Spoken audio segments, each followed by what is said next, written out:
출제겠지. 이제 토지 용어. 자, 작년에도 나왔는데 최근에 계속 용어 출제되는 게 후보지, 이행지 용어. 계속 출제가 되고 있어요.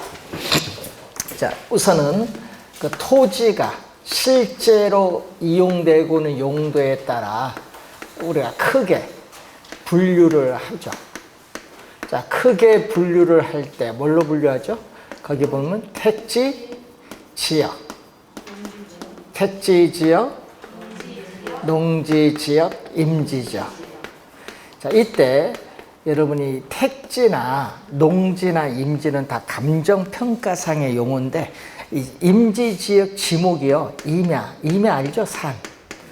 그럼 산을 택지로 조성해서 아파트 지을 수 있거든요. 또 농지는 지목이 전답 과수원이에요.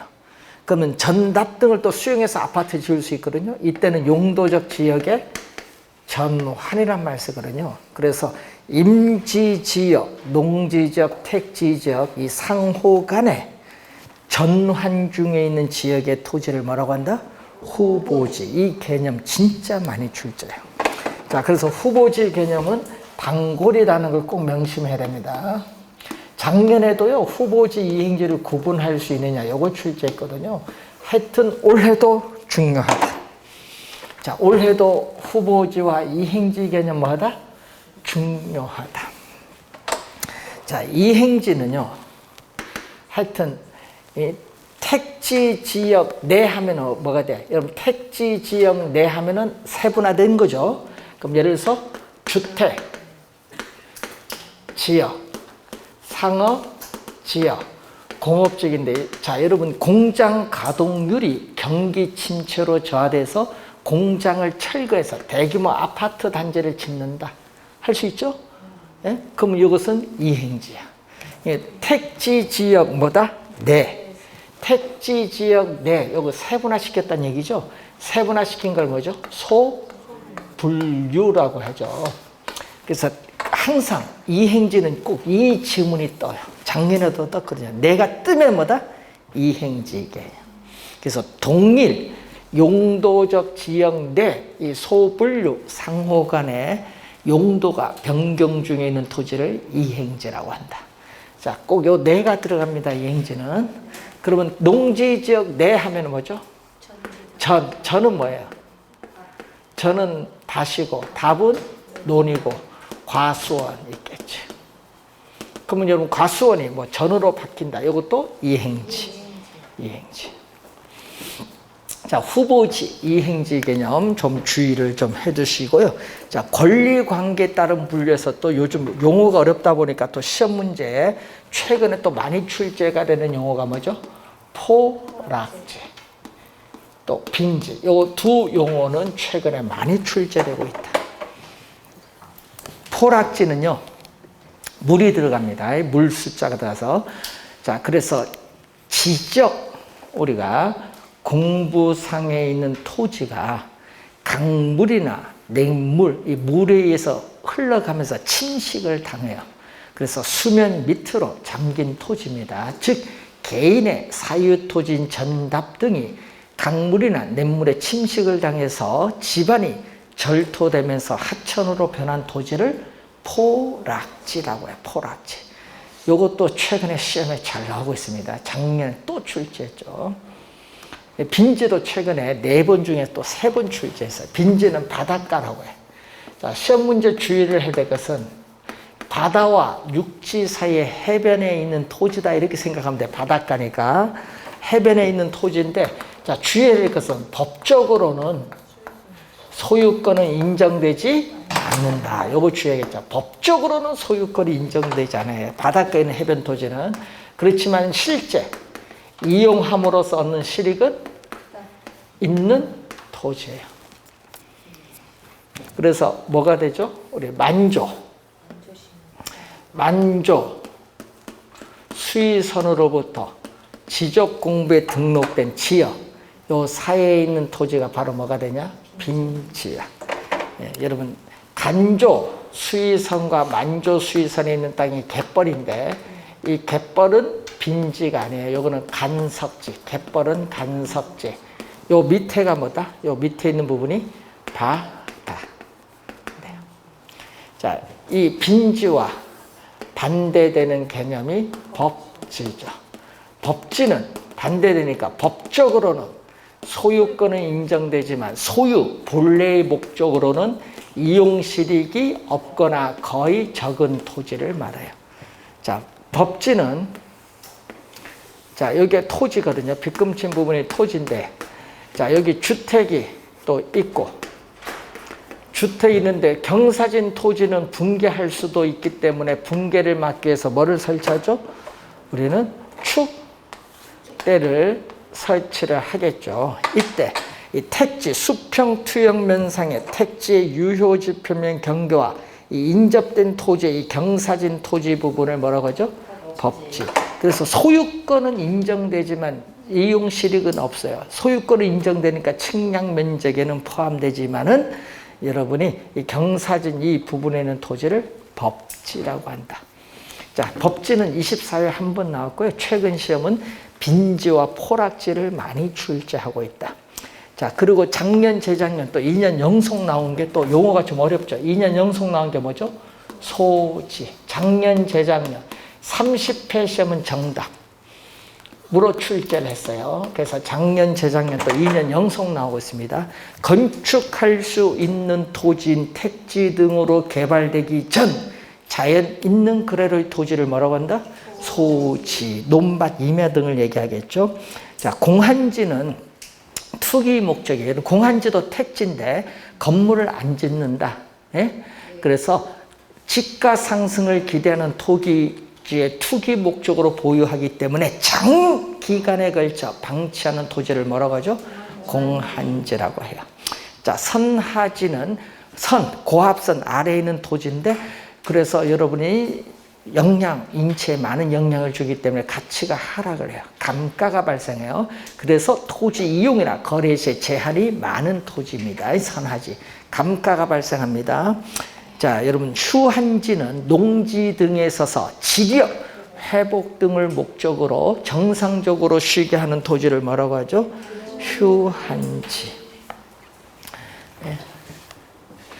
자, 그리고 한계지는 이 도심이 있어요. 이 도심의 이 특정의 이 지점을 기준으로 했을 때 택지 이용에 있어서 가장 먼 거리에 있는 땅을 요 선상에 있는 땅을 뭐라고 해요? 한계지. 안에는 건축할 수 있는 태지, 밖에는 건축할 수 없는 농지나 임지. 그래서 이 특정의 이 지점을 기준했을 때 택지 이용에 있어서 가장 먼 거리에 있는 이 선상에 있는 최원방권역에 있는 토지를 한계지. 특히 주거용 한계지라고 하죠.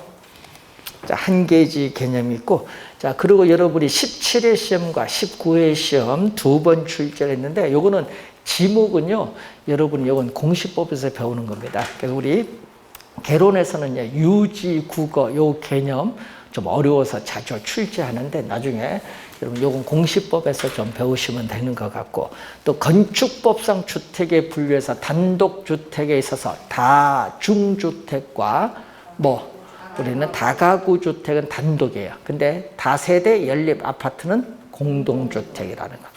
자, 그 중에 다중주택에 있어서 법이 바뀌었어요. 거기에 다중주택에 25페이지 박스의 디귿에 330이 아니라 660으로 바뀌었어요. 고치시면 됩니다. 660으로 바뀌었다.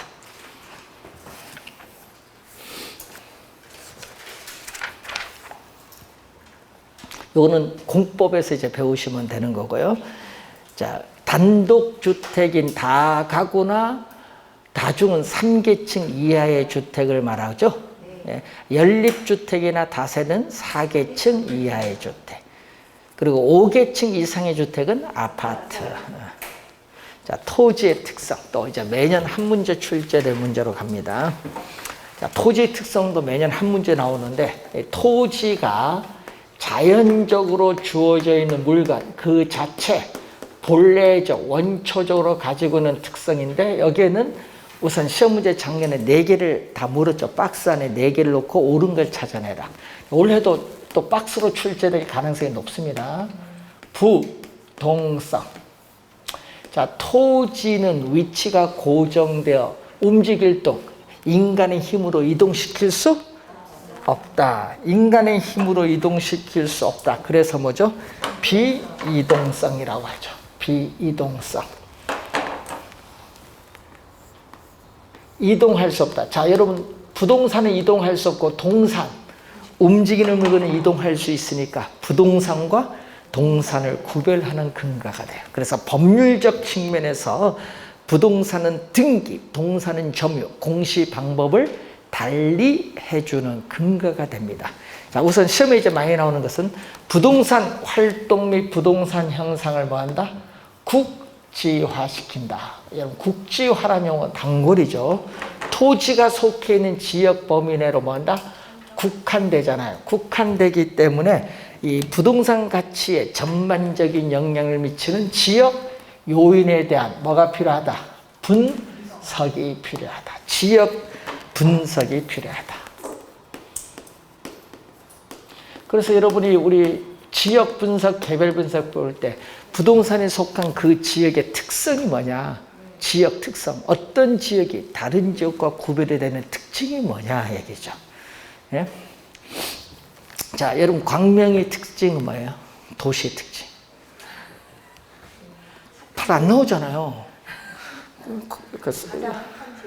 가장 핫한 지역. 부동산 공부하시는 말이네.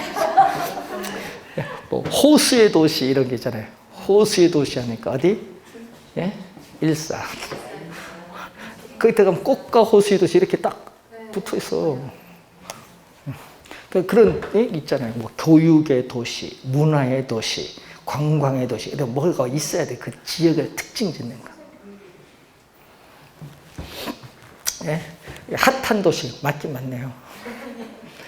고속도로가 6개가 중첩이 되고 또 이제 또 중첩이 또 한두 개 되면은 제일 교통 결절적이죠, 완전히.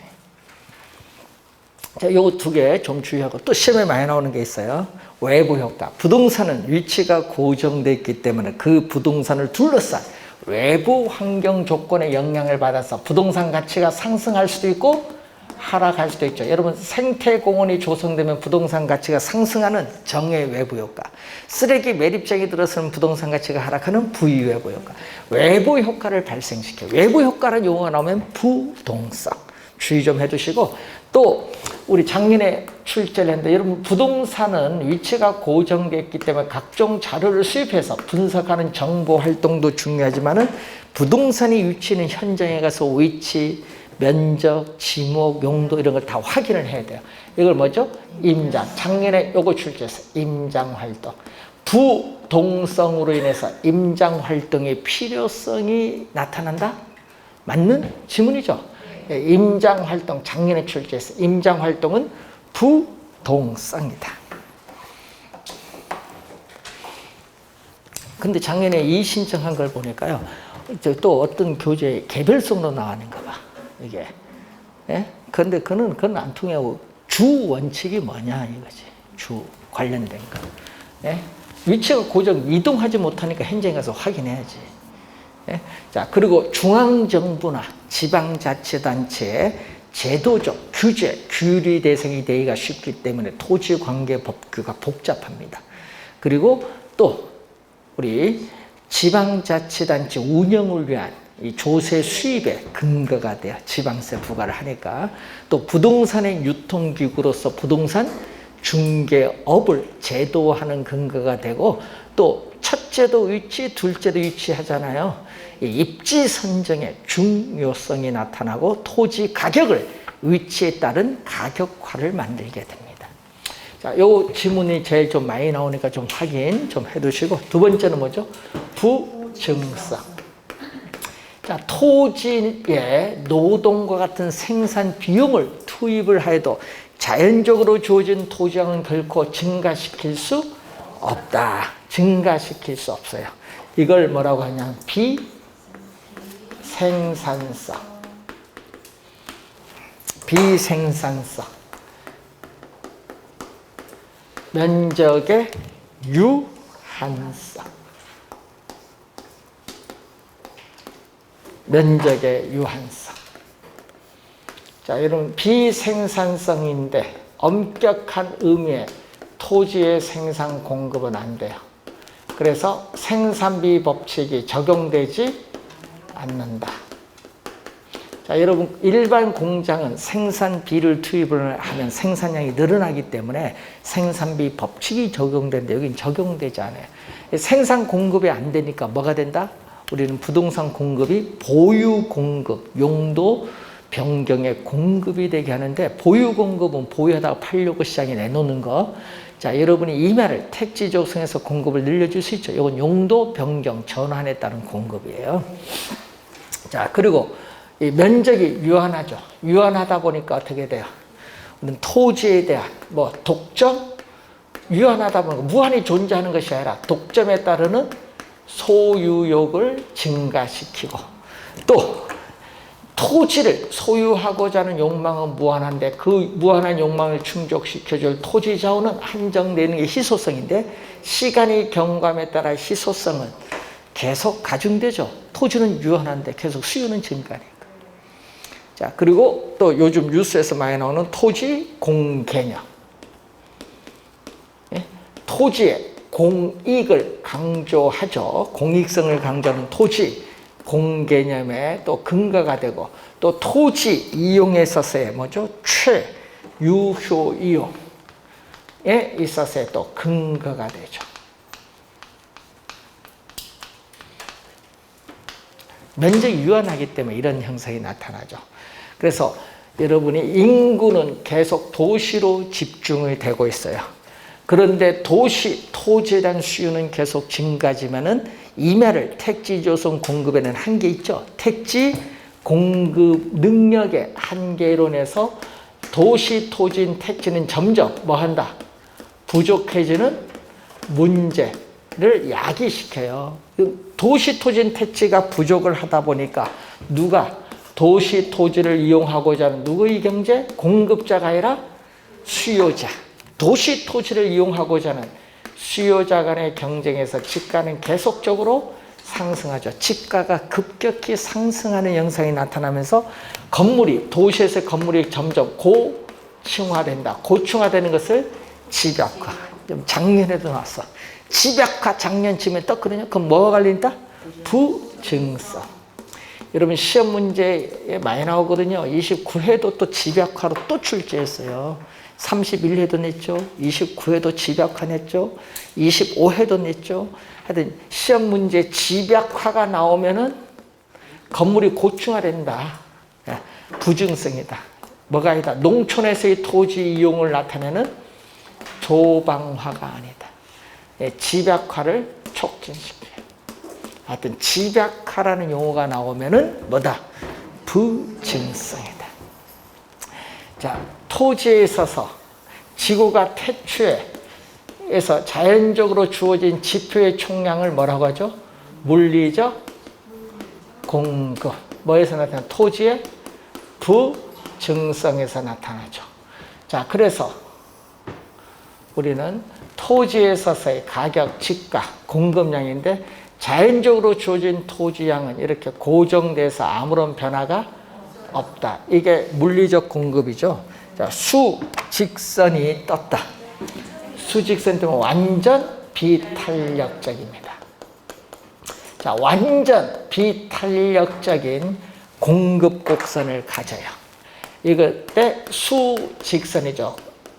공급이 고정됐기 때문에 생산비를 투입을 해도 물리적 측면에서의 토지량은 증가시켜 줄 수 없다라는 거. 증가시켜 줄 수 없다. 여기 증가시켜 줄 수 없다. 물리적 측면에서의 토지량은 불변이에요. 자, 그리고 완전 비탄력적일 때 또 토지 공급의 가격 탄력성 얼마? 제로. 토지 공급의 가격 탄력성이 제로일 때 수직선. 자, 그런데 이 물리적 공급 중에서 인간이 이용할 수 있는 이 부분의 토지를 우리는 뭐라고 하냐? 용도적 또는 경제적 공급이라고 해요. 자, 용도적, 경제적 공급은 용도의 다양성에서 나타나죠. 자, 그래서 토지 이용에서 용도의 전환을 통해서 임야를 택지를 조성해서 택지 양을 늘려주거나 우리 간척 개발이라든지 공유 수면 매립을 통해서 농지나 택지 양을 또 늘려줄 수 있죠. 근데 문제는 물리적 측면에서의 지표의 총량은 변화가 없지만은 요거는 늘려줄 수 있다라는 거. 그래서 용도적 측면에서의 공급은 증가가 가능하다. 시험에 정답으로 많이 묻습니다. 좀 주의를 해야 돼. 네? 증가가 가능하다. 그래서 이렇게 나오죠. 오른쪽 위로 이렇게 올라간다. 자, 여러분 토지에 대한 수요가 증가하면 공급이 안 되니까 지가가 상승하죠. 지가가 상승하니까 택지 조성 공급하는 데는 시간이 좀 걸리지만은 이렇게 공급은 늘려줄 수 있어요. 그래서 우리는 이 경제적, 용도적 공급은 오른쪽 위로 올라가는 거죠. 우상향하는 공급 곡선이 된다. 예. 용도적 공급은 우상향하는 공급 곡선이 된다. 24회 시험은 우하향으로 출제를 했습니다. 우상향인데, 자, 요 공급은 시간이 걸려요. 그래서 지가, 토지 가격 상승에 따른 공급의 증가는 비탄력적이다. 시간이 용도의 전환을 통해서 공급에는 시간이 좀 걸린다. 비탄력적이 됩니다. 자, 관련해서 부증성에 관련된 거는 특히 이쪽에서 좀 주의를 많이 해 두셔야 됩니다. 물리적 공급, 용도적 공급에서 좀 우리 주의를 많이 해 두시고, 세 번째는 뭐죠? 영속성. 자, 여러분 시간이 경과하여도 토지를 사용을 하여도 토지는 소모되거나 마멸되지 않는 특성을 가지죠. 그래서 비소모성이라고 해요. 비소모성. 그래서 토지는 또 시험 문제 나올 때 주의해야 될 것은 비소모적 재화다. 자, 그래서 시험 문제 요걸 키워드로 많이 이제 연결을 합니다. 비소모적 재화이기 때문에, 자, 또 시험 문제 한 3번 나온 게 있죠. 토지의 소모를 전제로 하는 재생산 이론, 사고방식은 토지에는 적용되지 않는다. 요거 한 3번 출제했고, 또 3번 출제한 것은 토지는 사용하여도 가치의 소모가 없어요. 그래서 가치의 보존력이 뭐하다? 우수하다. 가치의 보존력이 우수하다는 거죠.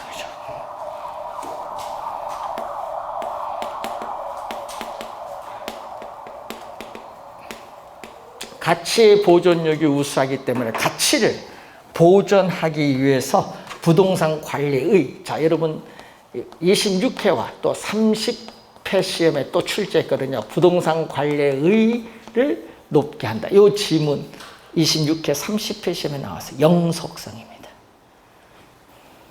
또 시험 문제 또 많이 나온 거 있죠. 25회도 출제하고 26회도 출제를 하고 많이 나오는 게 뭐죠? 바로 이 물리적 측면에서 토지의 감가상각 이론은 적용할 수 없다. 예?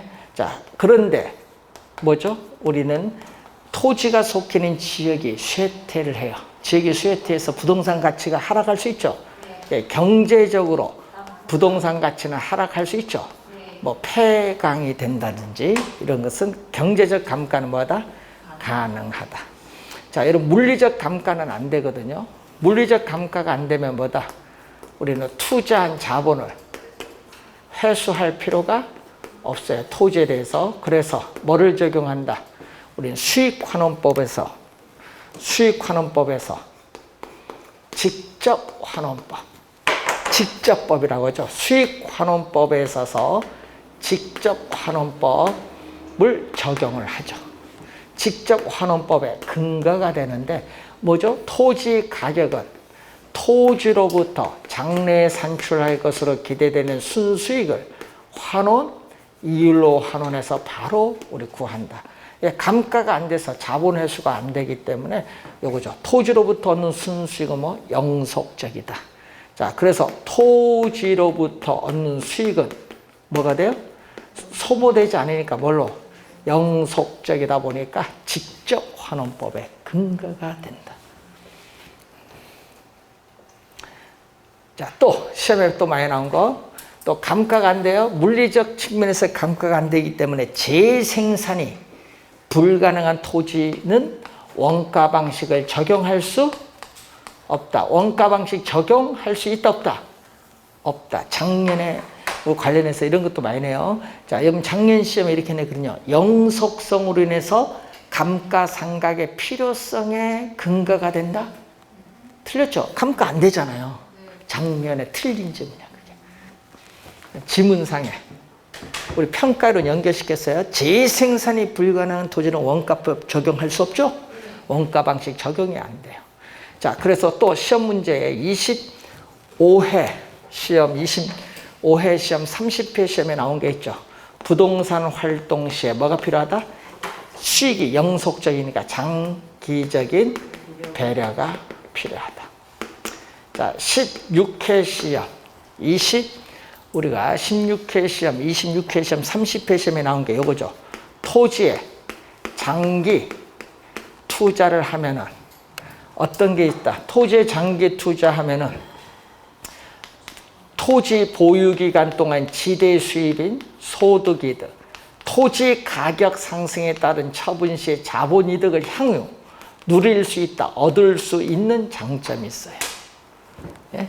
그리고 또 토지에 있어서 소유함으로서는 이익이고 또 토지 소유자가 이용함으로서는 이익이 분리가 가능해요. 분리가 가능하다는 것은 토지 소유자 본인이 토지를 이용하지 않습니다. 다른 사람에게 빌려줘서 다른 사람으로 이용토록 할 수 있어요. 그래서 토지에 대한 뭐가 발달하죠? 임대차 시장이 또 발달한다. 이런 건 전부 뭐와 관련이냐면 영속성과 관련있다. 자, 토지 수익이 영속적이면 토지 가치는 여러분 우리 배운 거 다시 한번 복습. 토지 가치는 토지 소유에서 비롯되는 미래의 수익, 장래 수익을 현재 가치로 환원한 값을 토지 가치거든요. 그래서 토지 가치 또 개념 근거가 돼요. 그리고 이때 미래의 수익이 뭐다? 미래의 수익이 영속적이다. 여기 영속성이 있다. 그런데 그 미래의 수익이 또 뭐가? 예측이 가능해야 뭐를 구할 수 있어요? 토지 가치를 구할 수 있기 때문에 가격의 여러 가지 원칙에 또 예측의 원칙과 관련이 있어요. 영속적이기 때문에 토지 가치 개념의 근거가 됩니다. 자, 연결을 평가 이런 거 다 연결을 이제 시키고 있습니다. 이제 시험 마지막 이론이잖아요. 자, 그 다음에 개별성이죠. 개별성. 자, 여러분이 토지는 위치가 고정되어 있습니다. 그렇지만 지세 지반이 다 다르기 때문에 물리적으로 동일한 토지는 오직 하나밖에 없어. 그래서 다 다르죠? 이 질성. 물리적으로 토지 대체는 불가능하다. 비대체성. 비동질성인데, 자, 이 대체성으로 인해서 토지 시장에서의 토지 상품 간에 뭐가 돼? 완전한 대체 관계를 뭐 한다? 제약한다. 완전한 대체 관계를 제약한다. 이것도 한 3번 출제를 했습니다. 자, 그리고 토지 상품은 또 뭐가 돼? 표준화가 어려워요. 예? 토지 상품은 표준화가 어렵고 뭐다? 비표준화가 돼요. 표준화가 어렵기 때문에 대체의 가능성이 낮아요. 대체의 가능성이 낮다. 그리고 일물일가. 한 가지 물건에 한 가지 가격이 성립한다는 일물일가의 법칙 성립이 어렵고, 자, 여러분 비동질성 다 다르기 때문에 토지 간에 서로 비교하기가 곤란하다. 어렵다. 그리고 우리 표준지 선정이 곤란합니다. 그래서 토지 가치를 추계하는데 객관화가 어렵기 때문에 감정평가사에 의한 토지에 대한 감정평가가 필연적으로 나타납니다. 또 부동산 활동 및 부동산 형상을 개별화시키기입니다. 개별화시키기 때문에 부동산학의 원리 도출, 이론의 전개도 어렵습니다. 자, 그리고 토지 가격. 토지 가격이나 수익 등을 뭐 한다? 개별화시켜요. 다 다르죠. 개별화시키기 때문에 토지 가치에 영향을 미치는 개별적인 상태나 조건을 분석을 해야 되는 뭐가 나오죠? 개별 분석의 필요성이 나타나죠. 개별화시키고 뭐죠? 구체적으로 접근을 하게 돼요.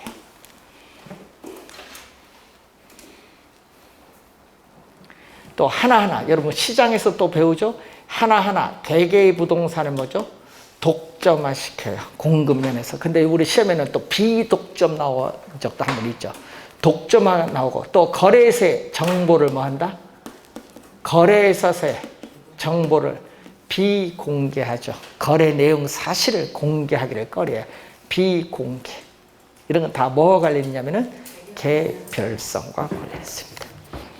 자, 인접성은요, 토지는 위치가 고정되어 그 옆에 토지가 인접되어 있다는 특성은 부동성에 포함시켜서 생각해서 출제는 하지 않고요.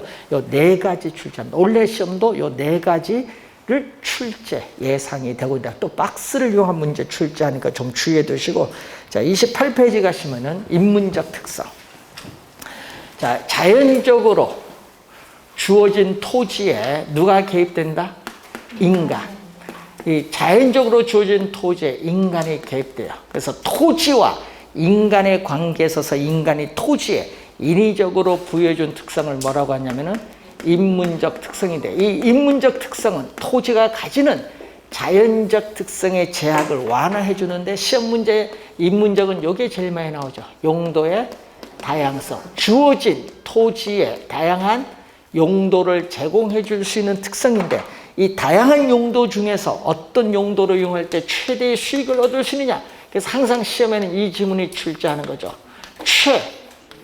최유효 이용에서의 성립의 근거가 된다. 이 지문을 제일 많이 출제해요.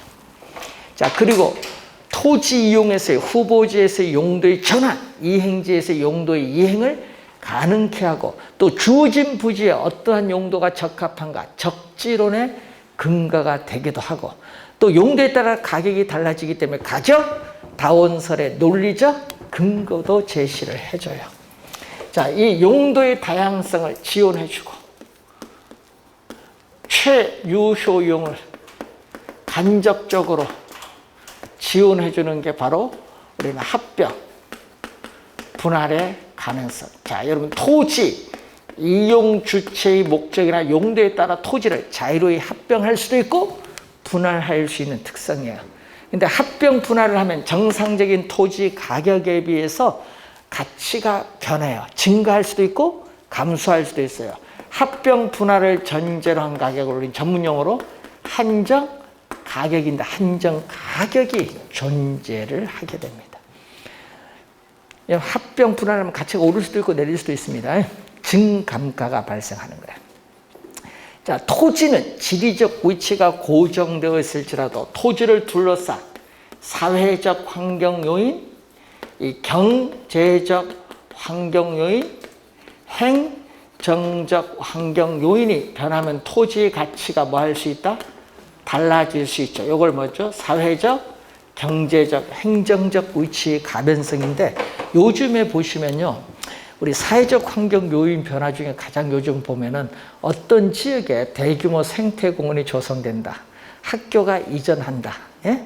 또는 공장이 이전한다, 예? 이런 거죠. 학교, 요즘 대학교가 이슈거든요. 이런 것은 사회적 환경 요인이 변하는 거고, 요즘 이슈가 또 뉴스도 보면 이슈가 나온 게 있죠. 예? 교통 체계의 변경, 예? 신사, 요건데, 요거 상당히 경제적 환경 요인에서 상당히 중요하죠. 요즘 보니까 김부선 뉴스 보니까 김포, 부천 해서 강남 안 간다고 자기 김부세라고 뭐 했는데 예? 그 교통체계 변경이거든요. 여기 어떻게 변경되느냐 이게 상당히 중요합니다. 예, 이건 뭐죠? 경제적 환경이 변하는 거. 그리고 요즘 공업단지로 지정하느냐, 개발 제한구역을 해제하느냐, 이건 행정적 환경 요인이 변하는 거. 그래서 그런 요인이 변하면 토지 가치는 달라질 수 있는 거예요. 자, 그런 내용을 간단하게 한번 우리가 확인해 보시면 될 것 같고, 자, 여러분 교재 29페이지 이제 넘어오는데, 이제 부동산학 강론입니다. 자, 요 28페이지까지 아까 우리 했지만 부동산 개념, 토지 용어, 토지 특성, 여기서 세 문제 출제가 예상이 됩니다. 근데 여러분 시험 문제 세 문제 내는데 잘 틀리는 게 뭐냐 하면 토지 특성에서 잘 틀리더라고요. 토지 특성과 토지 특성으로 파생되는 특징을 연결하는데 이 연결이 잘 안 되는가 봐요. 여기서 자주 틀리니까 좀 주의를 좀 해두시기 바라고. 그리고 이제 경제 이론으로 가는데 경제 이론은 5문제 출제가 올해 예상이 되고 있다. 5문제 경제 이론은. 그래서 여러분이 수요에서 우리가 한 문제, 공급에 있어서 수요 공급 이론 한 문제, 탄력성 한 문제, 금년 가격 한 문제, 경기 변동 거미적 한 문제, 한 5문제 출제가 예상이 되고 있습니다. 자, 그러면 이제 먼저 여러분 교재 29페이지에 나오는 수요, 그리고 31페이지에 나오는 공급, 요 두 가지를 묶어서 우선 연결해서 같이 설명을 한번 하도록 하겠습니다. 자, 잠시 한 5분 정도 쉬고 시작하겠습니다.